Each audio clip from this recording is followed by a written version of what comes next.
Morning, everyone. Thank you so much for joining us on Hack Mankind. This is our Wednesday panel.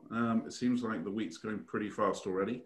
I'm going to give you instructions on how to join us and interact with us a bit later on, but I don't want to delay this. I want to get straight into the amazing value we have for you today. So we have not one panelist, but two, just double the value. So we have Michael Smikun, who's our resident on legal. He's partner at Cagney Law. And his colleague Chinwe. So I think, Michael, do you want to introduce yourself, and then perhaps Chinwe can do the same and you guys can take it from there?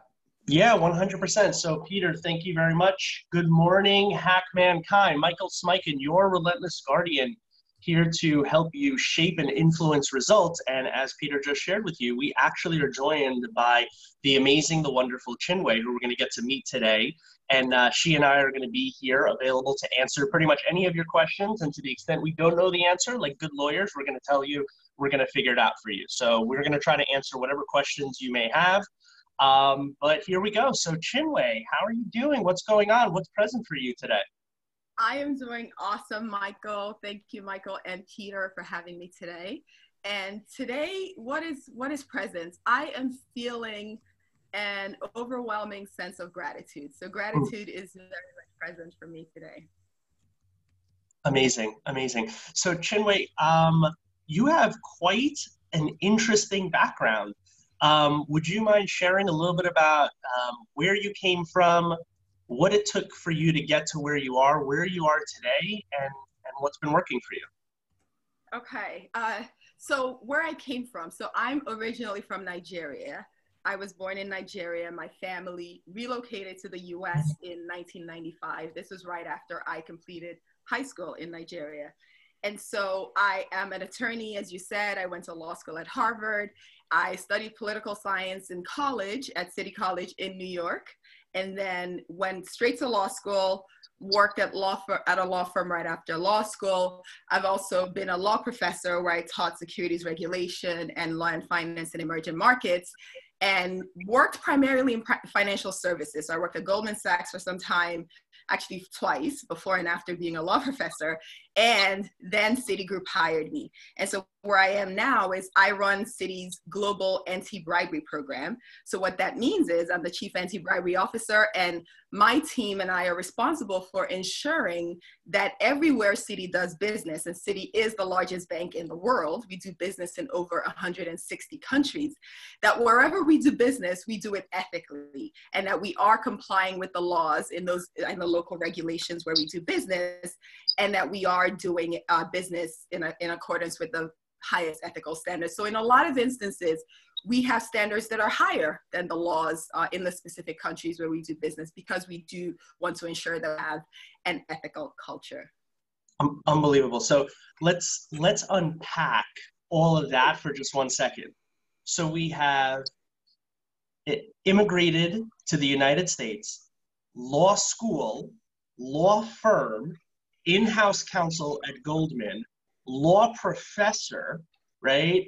Then popping back to the in-house position, and then ultimately going to Citi to run their anti-bribery and corruption unit, and now you're the chief of that, right? That's correct. So, Chinwe, you must have encountered a tremendous amount of obstacle, challenge on the road to get from where you were to where you are. What was your driving why? What was your purpose that made it so that you were an unstoppable force to get to where you are? That's such an excellent question. So one of the things I love to say, I would just start with what's my why. So my why is moving Africa forward. So I'm from Nigeria, and from the earliest days when I decided I wanted to be a lawyer, I wanted to be an international lawyer. And specifically, I wanted to be part of the answer and part of the solution in moving Africa forward. So that's my driving why. My other why is my family, making sure that I am an example for my children, but also creating remarkable experiences for us as a family. And also living my potential and giving others permission and encouraging and empowering others through my story to learn how to live their potential and to really live live lives of fulfillment. Now, how did I come to really embrace and understand that why at a deeper level was certainly a journey, because there was the phase, I would say, right after law school where I was adapting to professional life as a lawyer and working in corporate law and even at Goldman. And there was a point where I was at a particularly low point in my career. And in fact, I had applied for a role. I did not get it. I was very disappointed. And I remember reading John Maxwell's 21 Irrefutable Laws of Leadership. It's actually somewhere behind me. And the law that struck me at the core was the law of legacy. And the question was, what do you want people to say at your funeral? And actually, I think Sean Callaghy said last week, and I don't even know if he recalls saying this because Sean says a lot of really brilliant things. He said, what do you want your life to stand for? So what do you want your life to stand for? And I think that's such a deep and profound question. And often we don't take a moment to ask that question. We don't take a moment to go within and determine what are the things we truly care about. And in terms of living with intention, what are the things we want to accomplish? So asking that question about what I wanted my life to stand for led me to look at the things I cared about, the things I was passionate about. I was passionate about this question of bribery and corruption because I grew up in Nigeria. And it was such a critical component of conversations that were happening, geopolitical conversations, impacting people's lives on various levels. And I thought, if I could be a part of the story, if I could be a part of the conversation of changing the dynamic of the way business is done in Nigeria, in Africa, and around the world, if I could have a part to play in that conversation, my life would have contributed to this world in a positive way, disrupting the patterns of bribery and corruption that are decades old and truly creating a foundation for prosperity. So that's the beginning. And that's really when I embraced that calling. And that's one, right? I have a few other things in terms of what to accomplish, which I reference, which is helping others also find their purpose. I found that in sharing my story, in sharing the things that have been, in my mind, obvious or either come easily or even some of them more difficult, taking the time to unpack that for others has been a really incredible experience. I've learned more about the things I do and why I do them, and I've been able to help others as well.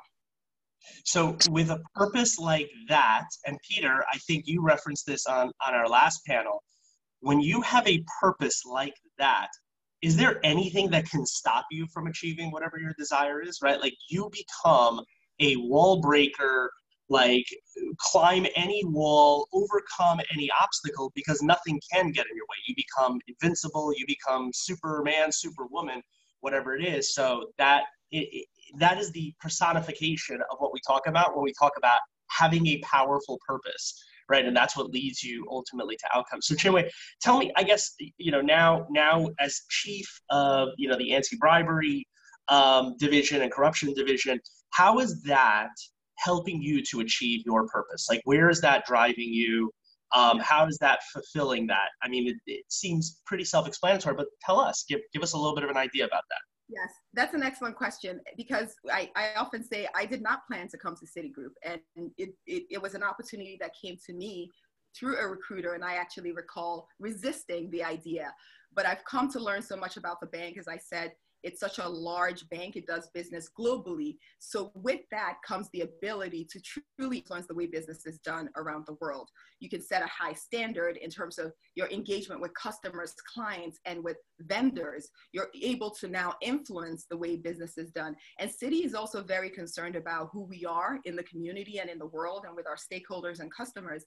And so we've been very thoughtful, and I'll give one terrific example of a project that Citi worked on a few years ago. It was called Tech for Integrity. And so essentially what it was using technology to disrupt bribery and corruption patterns around the world. And so we had entrepreneurs from different industries come bring solutions, and we worked with partners like Facebook, the IMF, the World Bank, and various organizations to identify how we can use technology to disrupt bribery. So whether it's through disclosure in procurement processes, whether it's through training or anti-money laundering or using blockchain or other technologies, we were able to bring together all these various stakeholders, identify solutions that governments were able to adopt and really help change practices, improve transparency, and increase disclosure. I was very active as well in that project, in the direct engagement with governments in Africa, in Nigeria, working with entrepreneurs. I was truly inspired by the brilliance of entrepreneurs, the solutions that are out in the market, and being able to tap into the public and private sectors to make a lot of those technologies real, because they did go through a process, some training processes, and working with IBM and others, they were able to move their ideas into implementation and then work with companies and governments that were a fit. So as if that wasn't enough, you've also spoken at the UN, right? 3 times, yes. Tell us a little bit about some of the talks that you've given at the UN. So at the UN, we often talk about the Sustainable Development Goals, and we talk about Africa's Agenda 2063, and we look at questions around, if we've set these big and bold goals, what are the actionable things we can do today in order to start moving forward? And so it's often a public-private conversation. So Tech for Integrity is one example of how we can actually implement. So we go from ideas and we go from these big visions and we say, what can we do today? And then how do we start to measure our success with regard to the big goals that we've set around improving integrity, improving legal systems, ensuring that the legal systems are fair, and of course, using technology as well to drive those conversations.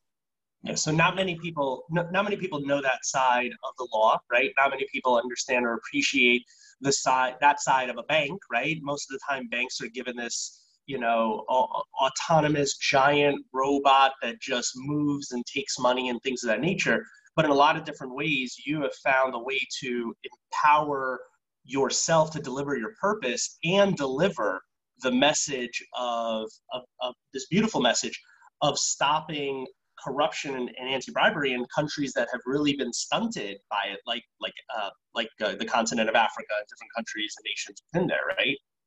Yes, correct. It's unbelievable. And so that not being enough, right? You've also taken it upon yourself to fill a void, right? For women in a similar position as you, who are looking for a way to empower themselves. And so in that regard, what have you done in that space? Yes, so this all started when I was a law professor, and the quick version of the story is I had a student who was a foreign student. She was an immigrant and she never spoke in class. It was about 3 weeks into the securities regulation course, and she came up to me and she asked a question. And I remember thinking, this was such a brilliant question. And I asked her, why didn't you ask during class? And she said, I was very conscious of my accents. I could never speak up in front of the whole class. And I'm an immigrant. This is my first semester in the US. And so I told her I understood exactly how she felt. When I first came from Nigeria, I felt the same way. And I started looking for resources to support her because she, as I said, she was brilliant. She was my research assistant, graduated with honors. And I didn't find anything that spoke to the problems and challenges that immigrant women in the United States face on their journey as they seek to excel, as they seek to grow. I didn't find anything that spoke directly to that. And so years later, this was now a couple of years later, I was back at Goldman, I looked again and did not find anything. And so I realized that it was a calling, that I needed to create something. I needed to create that resource. So I started to not only interview friends, I also started to share my own insights about my journey, challenges and questions that I faced along the way, and the lessons that I know to be true, the fundamental principles that I know to be true that I've now come to embrace in my life and career. Unbelievable. Do you mind if I ask you just a couple of quick questions related to your journeys and the impacts that you've had on, anti-bribery and corruption in other countries? And I think probably the most profound question that I could ask is, not so much in United States culture, but in the cultures of other countries in the world, bribery is kind of just part of the culture, right? You get pulled over by a cop and, here they say license and registration. In other countries, it's your license and a tip, right? For the police officer. Doesn't that feel kind of harmless? Isn't that just kind of something that happens?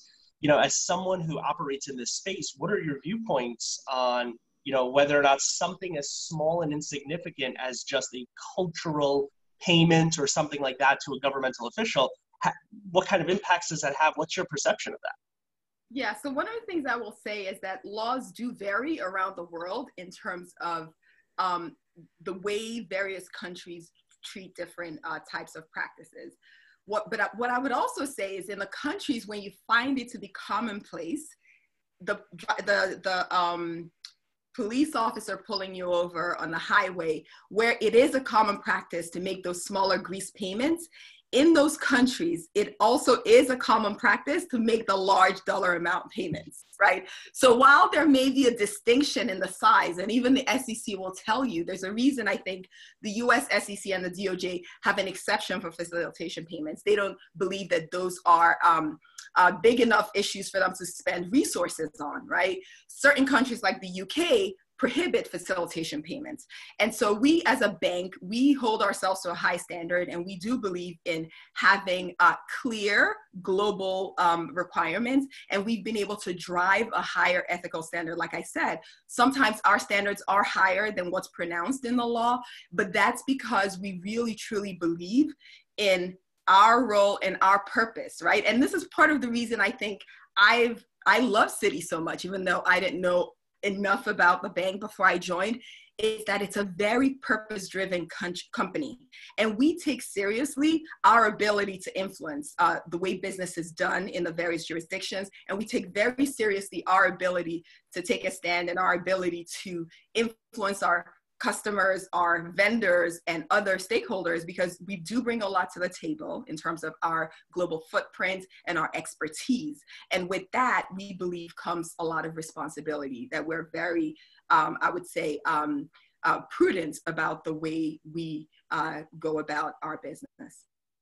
What role, and by the way, the congruence, the authenticity in your message screams to me, as a person who routinely has to gauge those things, screams to me that you are a person who honestly and truly believes everything you just said.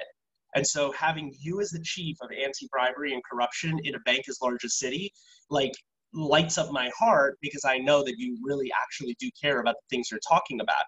What role do you think companies like Citi, other banks, funding organizations, and just businesses have in terms of driving the new age of ethics in global business, right? Like, are they there to operate within the constraints that are put on them, or are they drivers of ethics in those countries? I think we're very much drivers of ethics. So we take very seriously obeying the rules and the laws and the regulations. So we take that very seriously. We make sure we track it and we're clear on what the legal obligations are.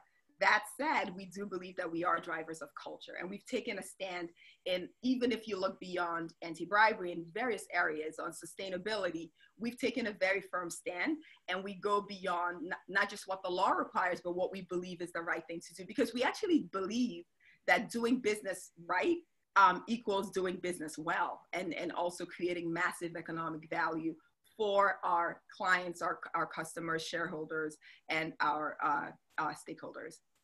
Unbelievable. So, Chinwe, can I ask you a question? How far along are you inside your book, The Brilliance Beyond Borders? Where are we now? Yes, so the book is actually written. So we're now at the point, we are in conversation with publishers.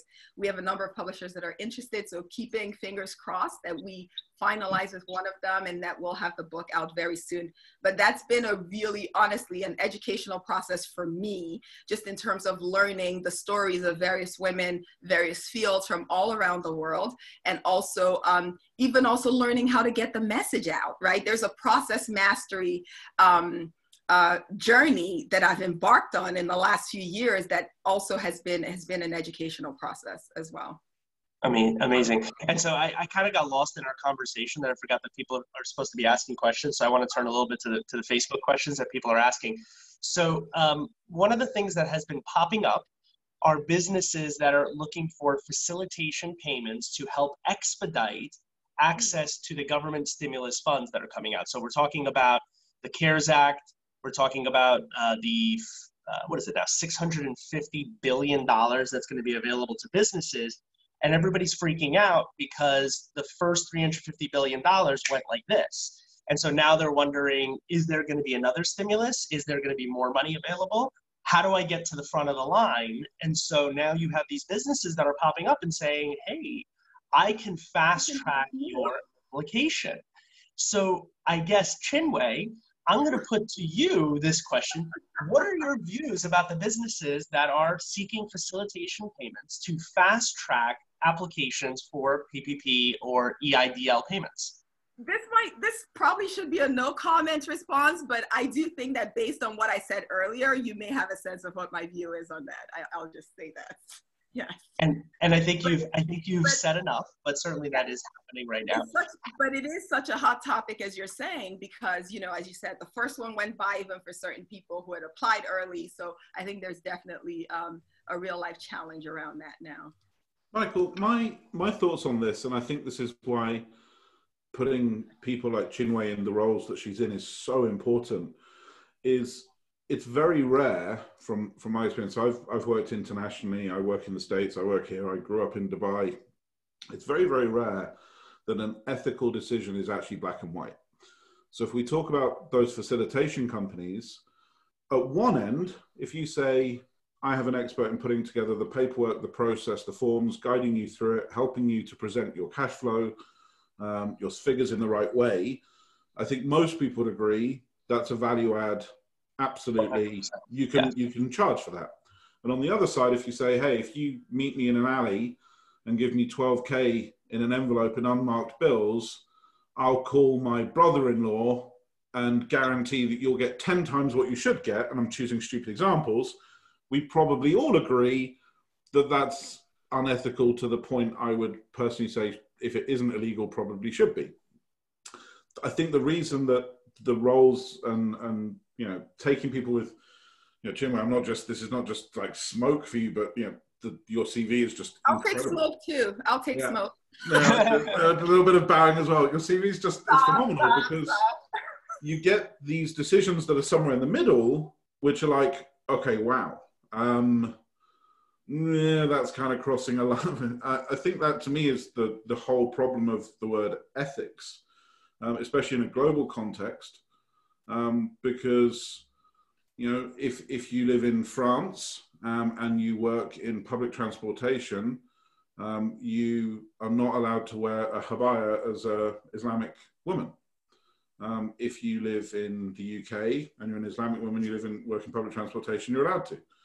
Right? I don't think either of those people are necessarily right or wrong, but that's literally two countries that are 500 miles away from each other have a totally different view on a religious practice, and maybe not go into religion, but I think that's a really interesting one. How do you distinguish? I mean, is it just like your gut feel, or is it like a committee? No, it's not a gut feel. Yeah, I think it's a combination of what is the law in the country where we're doing business, and then I think it would also vary from company to company, because companies really set what we would call a risk appetite. So looking at the various factors and considerations, they set out how they choose to do business.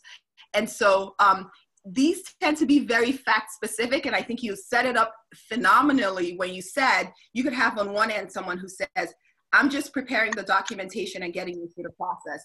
And at the other extreme, you have someone who says, I'll meet someone in an alley and give them a payment, right? Which I think everyone would agree is an improper payment. But I think when we look at the various facts, I think that's where we look through the ethical lens and say, you know, is this good for our customers? You know, what does this mean under the laws that are applicable? Is it right? Is it fitting? And there has to be a framework within companies that a framework and a lens through which they make decisions. And that framework and lens has to be in place, but then as you evaluate the various facts in a particular case, then you hopefully come to the right decision. But of course, there has to be an intention to to do business ethically, which, you know, we may take for granted that fact, which I don't think is always the case. But to your point, as we look across cultures in various countries, it does vary. And that's what makes it interesting, is that you are faced with a variety of cases and situations and need to have a framework to analyze it and do the right thing ultimately. Yeah, and Peter, I think to Chinwe's credit, and she certainly didn't share this, but in my conversations with her, she could not have been more effusive about this. But she has built a team of other individuals that have assisted her in this. So it's not like Chinwe at the top making these decisions. She's built a team that she certainly has been a tremendous leader in, but that is a diverse team that I'm sure bring a diverse view of topics from a diverse range of training, knowledge, experience, backgrounds, cultures, you know, sociology, psychologies. And so you have all of these people who are weighing in, who are helping to guide Chinwe in helping her to make a decision about the direction that some of these decisions should be made. You know, and again, you know, I will just say this, and this is me not blowing smoke, Chinwe, but you'll take it as it is. But I think that you've done such a tremendous job with your own authenticity, your own beautiful soul, your own goddess energy, right? And does anybody not feel a certain sense of power around Chinwe? She's talking about all this loving energy and all these things, but you know, something strikes me about the power of her leadership that she is certainly not highlighting for the purpose of this conversation, but I see it. The goddess on the top of the mountain throwing lightning bolts, maybe. But what you've done, I think, so beautifully is that, and with authenticity, is, you know, you have taken some very strong stances on what you believe in and the things that that actually are guiding you. And it feels to me like you have a very powerful moral compass. I guess, you know, for the people who are watching, and we have quite a few female viewers that I'm looking at. Could you give us a little bit of a sneak peek as to what one can expect from your book, right? When it is ultimately published and it is ultimately released to the universe, like what can we expect from that book? Thank you, Michael. And I just commend your listening. And I just wanted to agree with what you just said, which is I have a phenomenal team. And I often tell the story about when I started and my boss left, and then there was just me. And I've had the opportunity to truly build the team of subject matter experts around the world, and have been very intentional about building a diverse team, as you said, diverse backgrounds, diverse experiences, regulators, lawyers, consultants, so people who truly bring a wealth of experience and knowledge of executing these kinds of controls and processes. So it's been, for me, one of the most rewarding aspects is getting to work with the class of individuals that I get to work with. It truly has been phenomenal. So in terms of the book, so the book profiles, as I said, immigrant women who are leaders in various fields within the US. So I have Olympic gold medal winning track and field athletes, Sania Richards-Ross, who won 5 Olympic gold medals, I believe it was. And we also have Fei Lee, who runs the Stanford Vision Lab. She graduated from Princeton, came to the US from China, never spoke a word of English before she came to the US, and has now built this remarkable program and is a leading artificial intelligence expert. We also have Albania Rosario, who founded Fashion Designers of Latin America, came from the Dominican Republic, wanted to be a runway model, could not make it as a runway model, and she just iterated and reinvented herself and created Fashion Designers of Latin America. So some phenomenal stories, but what I was also mindful of is not just telling stories to inspire, not just sharing these stories, but also within the book having how-tos for women who are looking to create their own American dreams, looking to create and live their own potential and their own genius. So we truly break down the various characteristics that we believe are core traits. And one of them is finding your genius, right? And I describe this as figuring out not just what you're good at or what you're great at or what you're interested in, but in figuring out where your genius lies and then committing to living that. So that's one example.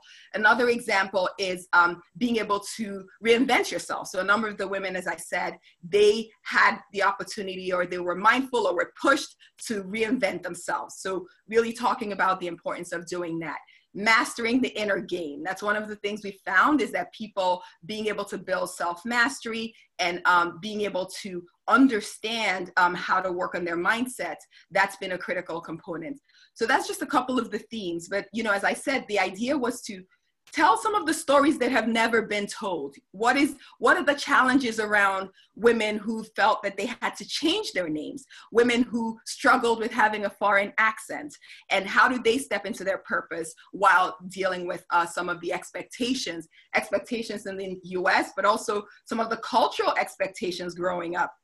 One of my favorite stories to tell is when I was in law school, one of the professors told me that when he would review the applications for law students for the LLM program, the master's program at the law school, the professors, specifically, this is from Nigeria, he said this to me because he knew I was from Nigeria, the professors would say how excellent these women were academically, but invariably they'll say something along the lines of, she's quiet, obedient, and very nice. Wow. And so we laughed about how irrelevant and how possibly detrimental those would be in a law school classroom where you're actually expected to challenge and have and engage in healthy debate and dialogue, often with the Socratic method with professors and peers.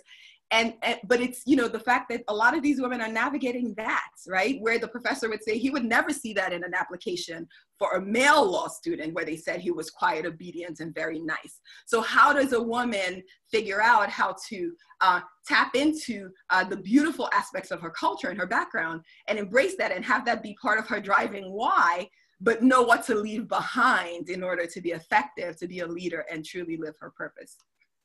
Well, I can tell you that a lot of people are engaging with what you're saying, because I see, at least on Facebook, the panel is lighting up with Chinwe as a total feminine goddess. And I think you've stumbled onto something that's so beautiful. And it was a question that was actually asked this morning that I had overheard, which was, how do you aggressively pursue the things that you want and the desires that you have without like coming off as overly aggressive, right? Overpowering over everything, right? When on the one hand, you have these professors saying they're quiet, obedient, and on the other hand, you have feminine goddesses throwing lightning bolts. Like, how do you balance that energy so that, you know, just being like tearing it wide open and calling it what it is, that people aren't turned off by your strength, right? That people aren't pushed away and in fact are drawn towards you. And one of the things that we had talked about was that we all have energies, right? And these energies are the things that actually drive and create influence, right? Produce results, right? We're talking about shaping and influencing results. And at times, you know, women are not as comfortable stepping into the space of the creation, decision-making, Zeus-like energy. And when they do step into it, right, and they feel the power that comes along with it, it becomes kind of an operating speed of this is the energy of result production. And I can tell you as an attorney myself, for years, that was my operating energy, right? It was this Zeus powerful, like, you will do what I say, and I'm holding you accountable, and this is the result that we're going to produce, very like overpowering and overabundant energy. And the truth of it is that there's a variance in the energies that you utilize to produce results. So Chinwe, you know, in a very funny way, she has found the way, I think, to merge the goddess and the Zeus energy together, the loving energy, but also like, I'm going to get S done energy. And so it in a lot of different ways, you're like, wow, I just feel this like energetic state, and she's such a loving human being. But really, she's in the space of like, this is what's going to happen. So I think something tells me that Chinwe is a master of influence, because you have found a way to make your goddess energy, your heart, your loving, caring, creation, cultivating energy also work with your decision-making, accountability, confrontation, conflict muscles. And what a great combination in an attorney, right, to have that, because most attorneys are jerks, right, because they live too much in their Zeus type energy. But like it is coming in so clear, and I see it's resonating, you know, with folks here on Facebook as well. So that is coming through loud and clear. And so, again, like, I don't even know what to tell you. I want to just mention really quickly that we have a couple of really, really amazing messages. Rob Gill is calling you global boss, right? So you're global boss now. We have Deepak, who is, hey Deepak, is pointing out Chinwe is in flow, and I love it. You are in flow. It is so beautiful. So, you know, you have found this way to strike balance by talking to people who start out as dog walkers and then accelerate their life into crazy overdrive to produce some amazing results. What has been the most fulfilling part of meeting and interviewing these people when you're not sitting in a position of, and I mean this respectfully, I'm not minimizing this by any stretch of the imagination, but my hallucination is that you occupy a space of teacher very often, right? Where you are the mentor, not the mentee. And when you're interviewing people, you really occupy the space of student, at least when you're really caring and really listening and really trying to learn from them, you occupy the space of student. What has been the most fulfilling part of being able to take off the mantle of teacher and assume the mantle, pencil, the book of student? What has that done for you? I love, Michael, that question, because in the question you included the answer. Because as you started to ask what's been the most fulfilling part, I started to think it really has been the learning, and I know that growth is one of my core values. I love to learn. I'm always open to learning.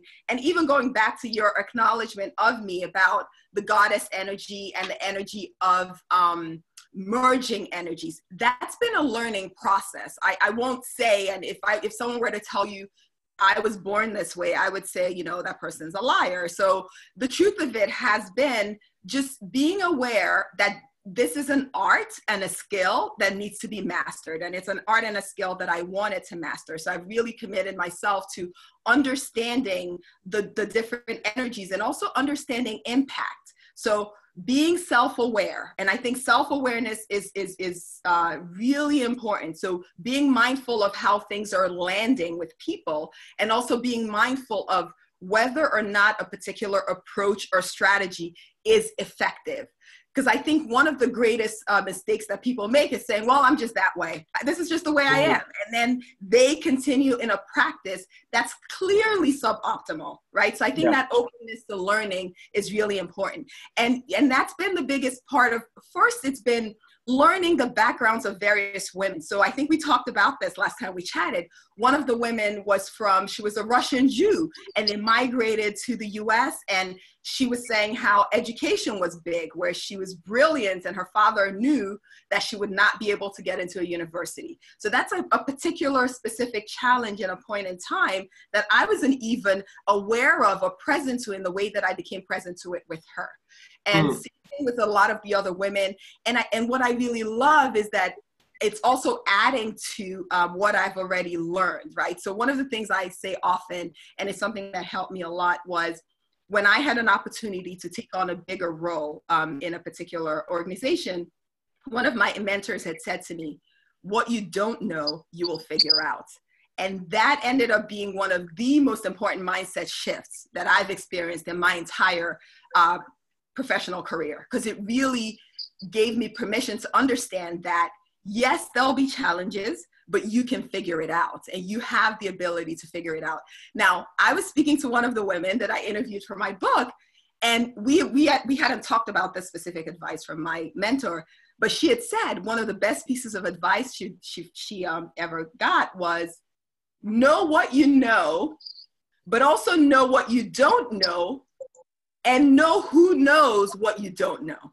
So it's about the power of relationships, and the importance of, when you face a challenge, is to ask, I don't know the answer, but who would know the answer? Or who do I know who knows someone who knows the answer? So it's really the importance of, and you can even think of it as ecosystem mergers, the power of tapping into our ecosystems, but it opens up a whole world, which is, I don't have to have all the answers, but I need to be open to figuring out who does have the answers and working with them to solve the problem, whatever the problem or challenge is.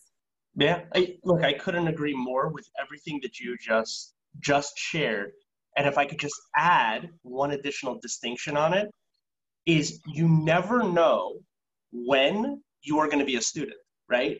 And a lot of different times you sit from a place of ego, and ego is okay, right? Ego really is okay. Ego is healthy in certain ways, in that ego is what gives you the certainty to do what you do every single day. Ego is what protects you from suggestion and suggestibility from people telling you to do things that are not good for you, that are bad for you.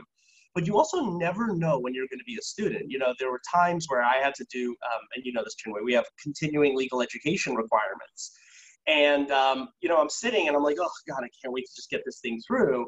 But the minute I had that thought, I said to myself, I never know what I'm going to learn new. And I'm listening to this, and it was, I think it was an inclusion CLE or something like that. And it was talking about culture, society, and women, and how aggression manifests itself between men and women.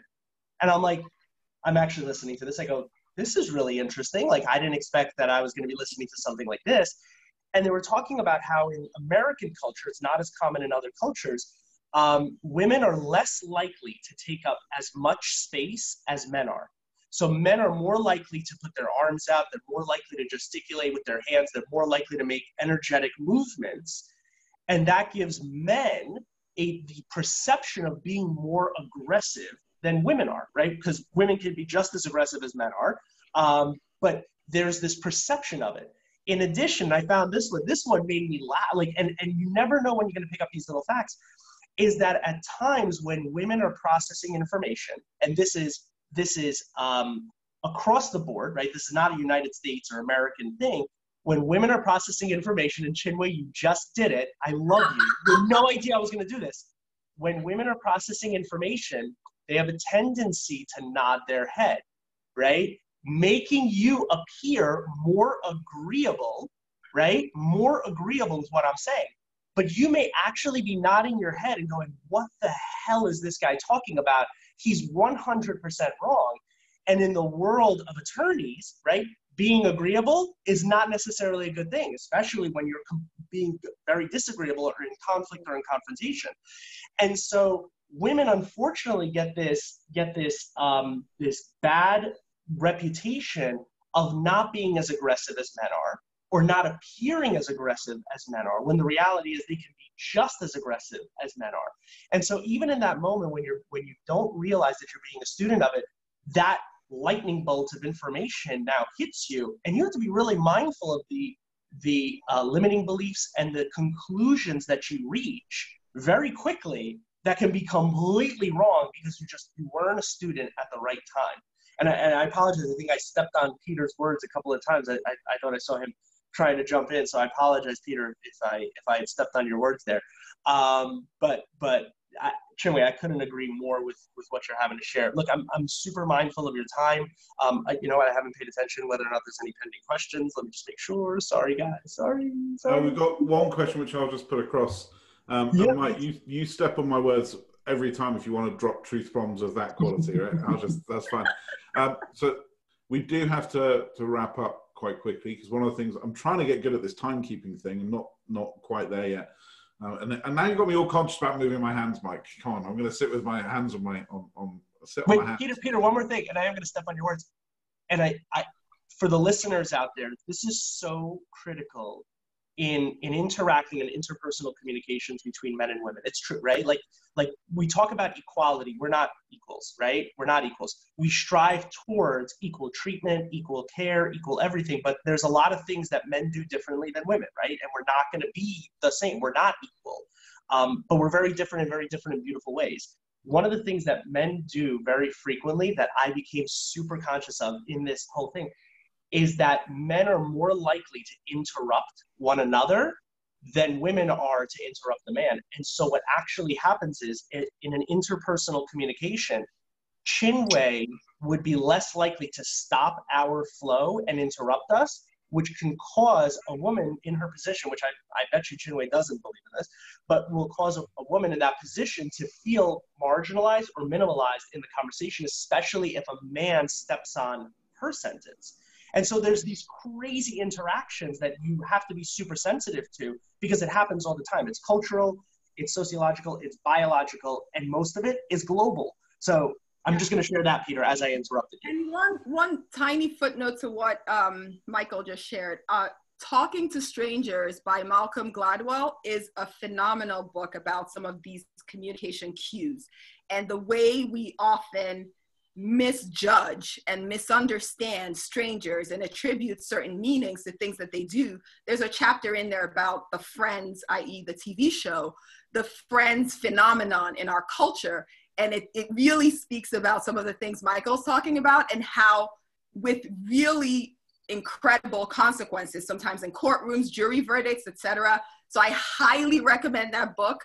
I highly recommend the audiobook version because Malcolm narrates it himself. And he gets into, there's a lot of original transcripts, interviews, etc. So I highly recommend it because it really helps unpack and also helps us to be a little bit more aware about when we may be misinterpreting what another person intends to communicate. Okay, yeah. Peter, back to you. Go ahead, Peter. You can talk now. Thank you. I'll go for it. Yeah, Michael, you reminded me very quickly of a story of when we first, when I think the first time we met, maybe the second, when you and I were looking across a room and trying to judge whether two people were, romantically involved or engaged with each other or not. I remember. And I'm bringing this up because the differences in communication, verbal 100%, but also, we have this the body language side of things. And I love this 80% of communication is nonverbal. I would love to see the study that proved it wasn't 79 or 81. It's 80%. But okay, so the point is that there is a lot of communication that's nonverbal. And what Mike and I were witnessing was a man and a woman, and we were making this bet. And I literally ran across them and asked them some questions and came back. Because one of I was taught in my early days studying body language is people will keep a physical distance to one another based on their level of intimacy with each other. But that is dependent on where they were brought up. So if you have somebody, for example, from Texas, their intimate space is actually quite big. So they're all the way back here because they're brought up in places with lots of space. Whereas if you talk to somebody in Tokyo, their intimate space is really, really close to you, right? Because they're used to being brought up in those kind of environments.